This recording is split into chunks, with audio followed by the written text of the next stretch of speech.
Dear student, आज का आपका टॉपिक है न्यायालय अवमान की परिधि में ना आने वाले कार्य। इनको दूसरे शब्दों में यह कहा जा सकता है कि ये अपवाद के रूप में वो कार्य बताए गए हैं जिन पर न्यायालय अवमान लागू नहीं होता है। यानी न्यायालय निम्न जो कार्य हैं वो न्यायालय अवमान के अपवाद के तौर पर देखे जाते हैं। तो इसके बारे में जो प्रावधान है वो इस अधिनियम की धारा न्यायालय अवमान अधिनियम 1971 की धारा 3 से 9 में ये इनको वर्णित किया गया है। तो हम पहला है इसमें किसी बात का निर्दोष प्रकाशन व वितरण।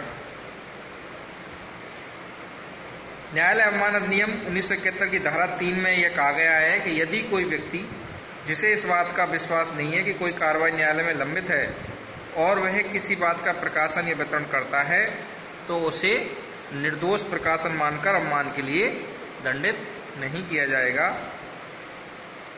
अगला अपवाद है न्यायिक कार्रवाई का उचित और सही रिपोर्ट का प्रकाशन। इसके बारे में प्रावधान अधिनियम की धारा 4 में स्पष्ट किया गया है।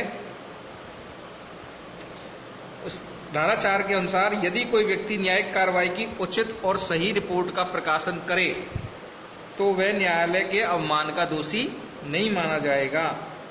फिर है अगला गुणावगुण के आधार पर किसी मामले पर उचित टीका टिप्पणी का प्रकाशन किया जाना। गुणावगुण मीन्स मेरिट, गुण और दोष के आधार पर यदि न्यायालय अवमान अधिनियम 1971 की धारा 5 जो कि इसके बारे में यह प्रावधान करती है कि यदि कोई व्यक्ति किसी मामले को जिसे निर्णित कर दिया गया है, अंतिम रूप से डिसाइडेड कर दिया गया है, उसके बारे में मेरिट्स के आधार पर कोई उचित टीका टिप्पणी प्रकाशित करता है तो उसे न्यायालय का अवमान का दोषी नहीं माना जाएगा। इस प्रावधान से उन लोगों को न्यायालय अवमान से बचाया जा सकता है जो समाचार पत्रों, पत्रिकाओं और विधि पुस्तकों में न्यायालय द्वारा निर्णित मामलों पर टीका टिप्पणी लिखते हैं। अगला अपवाद है पीठासीन अधिकारियों के विरुद्ध सद्भावपूर्वक परिवाद करना। न्यायालय अवमान अधिनियम 1971 की धारा 6 में प्रावधान किया गया है कि यदि कोई व्यक्ति किसी अधीनस्थ न्यायालय के पीठासीन अधिकारी के किसी कथन के बारे में कोई शिकायत अन्य अधीनस्थ न्यायालय से या उच्च न्यायालय से सद्भावपूर्वक करता है तो उसे न्यायालय अवमान का दोषी नहीं माना जाए। इस प्रावधान से स्पष्ट है कि यदि कोई व्यक्ति किसी पीठासीन अधिकारी के कार्यों और उसके आचरण की शिकायत उचित प्राधिकारी से करता है तो वह और ऐसी शिकायत सद्भावपूर्वक की गई साबित होती है तो शिकायतकर्ता के विरुद्ध न्यायालय अवमान की कार्रवाई नहीं की जाएगी। फिर अगला अपवाद है चेंबर या बंद कमरे में की गई कार्रवाई की उचित और सही रिपोर्ट का प्रकाशन। न्यायालय अवमान अधिनियम 1971 की धारा 7 में स्पष्ट किया गया है कि यदि कोई चेंबर या बंद कमरे में की कार्रवाई का उचित और सही रिपोर्ट प्रकाशित करता है तो उसे न्यायालय अवमान का दोषी नहीं माना जाएगा। यदि प्रकाशन किसी अधिनियम के प्रावधान के प्रतिकूल है, यदि न्यायालय ने लोक नीति के आधार पर प्रकाशन को प्रतिषिद्ध किया है, प्रोहिबिट किया है, यदि न्यायालय लोक व्यवस्था या राज्य की सुरक्षा से संबंधित कारणों से कार्रवाई चेंबर में या बंद कमरे में बैठकर कर रहा है, जब कोई कार्रवाई ऐसी गुप्त प्रक्रिया, खोज या आविष्कार के संबंध में है जो कि कार्रवाई में विवादक है। उपरोक्त अपवादों के अलावा अन्य अपवाद भी न्यायालय अवमान की कार्रवाई के विरुद्ध उठाए जा सकेंगे यदि न्यायालय उन्हें उचित और सही समझे। अब अगला प्रश्न ये उठता है कि अवमानना की कार्रवाई किसके विरुद्ध की जा सकती है। तो अवमानना की कार्रवाई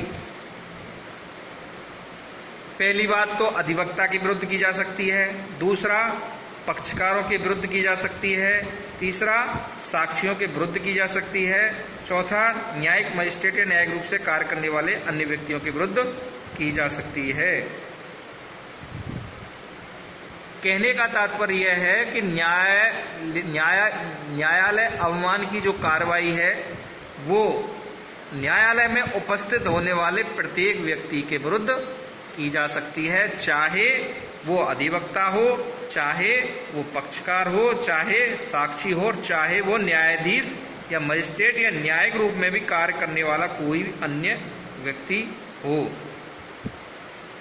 यहां तक कि मोहम्मद असलम बनाम भारत संघ के एक फेमस केस में सर्वोच्च न्यायालय ने यह स्पष्ट किया है कि राज्य को भी, यानी राज्य सरकार को भी न्यायालय अवमानना कार्रवाई से छूट प्राप्त नहीं है।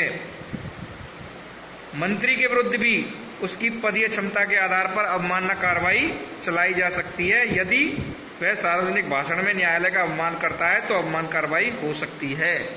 निगम और कंपनी के विरुद्ध भी न्यायालय अवमान के लिए, निगम को विधिक तौर पर न्यायालय अवमान के लिए दोषी नहीं माना जा सकता, अतः निगम के लिए कार्य करने वाले अधिकारी या कंपनी के डायरेक्टर को अवमानना के लिए दोषी ठहराया जा सकता है। आज के टॉपिक में बस इतना ही, बाकी का कल।